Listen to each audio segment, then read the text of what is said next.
পুনৰ কলিয়াবৰত ঢেকীয়াপতীয়া বাঘৰ আতংক আৰু কলিয়াবৰ চাহ বাগিচাত আজি দিনৰ ভাগতে এজনী মহিলাক বাঘে আক্ৰমণ কৰিছিলে আৰু এই চাহ বাগিচাৰ মাজেৰে আহি তেওঁলোকে পাত আৰু খৰি আনিবলৈ আহিছিল আৰু কলিয়াবৰ চাহ বাগিচাৰ যি 13 নম্বৰ বাগান এই বাগানতে এই ঘটনা সংঘটিত হৈছে কিছু সময় পূৰ্বে আৰু কলিয়াবৰ চাহ বাগিচাৰ বৰ লাইনৰ যমুনা গড় আৰু তেওঁৰ স্বামী দিলীপ গড় এই বাগিচাৰ মাজেৰে আহিছিল তেওঁলোকে ছাগলী আৰু পাত নিবলৈ বা খৰি নিবলৈ তেওঁলোকে আহিছিল বুলি স্থানীয় জনাইছে কিন্তু সেই সময়তে বাঘে পাছফালৰ পৰা মহিলাগৰাকীক আক্ৰমণ কৰে তাৰপিছত তেওঁ গুৰুতৰভাৱে আঘাতপ্ৰাপ্ত হয় আৰু মহিলাগৰাকীক ইতিমধ্যে চিকিৎসালয়লৈ নিয়া হৈছে আমি দেখুৱাইছোঁ এই মুহূৰ্তত সেই 13 নম্বৰ বাগানত বন বিভাগৰ লোক আহিছে আৰু তেওঁলোকে ইয়াত হয়তো সেন্সৰ কেমেৰা স্থাপন কৰিবলৈ তেওঁলোক অহা আমি দেখিছোঁ আৰু এই মুহূৰ্তত তেওঁলোকে বাগিচাৰ মাজেৰে 13 নম্বৰ বাগানত য'ত তেওঁলোকে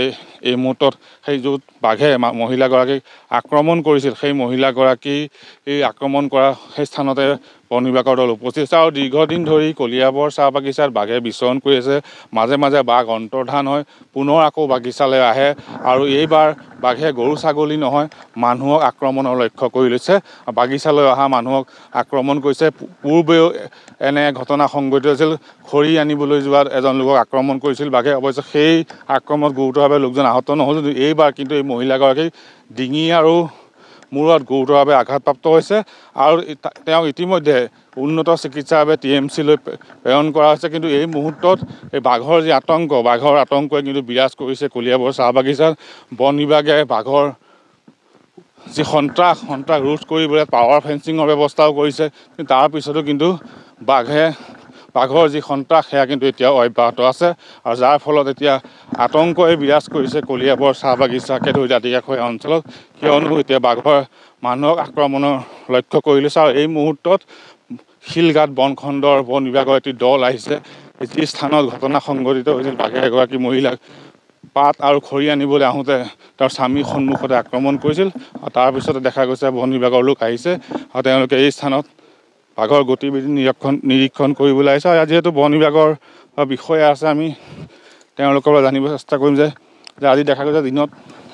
কিছু সময় পূৰ্বে এগৰাকী মহিলাক বাঘে আক্ৰমণ কৰি তেওঁলোক ইয়ালৈ কিয় আহিছিল কেনেকৈ ঘটনাটো সংঘটিত হ'ল আজি চাওক আজি ইয়াত মানে কোনো পাত ছিঙা হেৰি নাছিল বাগানৰ পৰা জনামতে তেওঁলোক ইয়াত মানে নিজৰ হাজবেণ্ড আৰু ঘৈণীয়েক আহিছিল খৰি নিবৰ কাৰণে এয়া চাওক এইখন আমাৰ ৰিজাৰ্ভ ফৰেষ্ট এয়া হ'ল বাগান এয়া হ'ল সীমা এই সীমাত আহিছে অকলশৰে অহাৰ কাৰণে সম্ভৱ বাঘৰ সন্মুখী হোৱাত চাগে বাঘটোৱে নিজক ৰক্ষা কৰিবৰ কাৰণে চাগে থপিয়াইছিল চিকিৎসাৰ ব্যৱস্থা কৰাইছে তেওঁলোকক জখলাবন্ধালৈ নিয়া হ'ল আমাৰ ষ্টাফ গ'লোঁ আমি তাৰপৰা আকৌ উন্নত চিকিৎসাৰ কাৰণে তেজপুৰলৈ এফাৰ গৈছে তাতো আমি এজন ষ্টাফ দি পঠাইছোঁ চিকিৎসা কৰিবৰ কাৰণে ইয়াত এতিয়া আমি মানে বাঘ অহা যোৱা কৰে আৰু বনৰীয়া জীৱ জন্তু হওক হাতীৰ পৰা আদি কৰি মৌ চৌ যি আছে আমি সেইটো মানে কেমেৰা সংস্থাপন কৰিছোঁ নিশ্চয়কৈ তেওঁলোকে এই মুহূৰ্তত ইয়াত কেমেৰা সংস্থাপন কৰিছে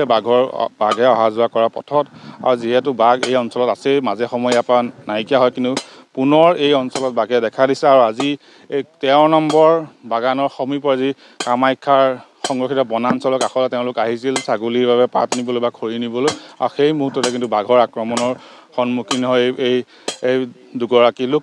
যি আক্ৰমণত মহিলাগৰাকী গুৰুতৰভাৱে আহত যে অৱশ্যে স্বামী এই আক্ৰমণৰ পৰা ৰক্ষা কৰা তেওঁ স্বামীয়ে মহিলাক কোনোমতে বাঘৰ আক্ৰমণৰ পৰা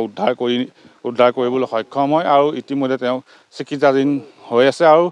এই মুহূৰ্তত বন বিভাগে কিন্তু বাঘৰ গতিবিধি নিৰীক্ষণৰ বাবে সেন্সৰ কেমেৰা স্থাপন কৰা পৰিলক্ষিত হৈছে আৰু বাঘৰ যি সন্ত্ৰাস এতিয়াও কিন্তু অব্যাহত আছে কলিয়াবৰ চাহ বাগিচাত আপুনি বিচৰা বাতৰি পাব কেৱল নিউজ 18 এপত নিউজ 18 এপ ডাউনলোড কৰিবলৈ স্ক্যান কৰক এই QR কোড গুগল প্লে ষ্টৰতো পাব এই নিউজ 18 এপ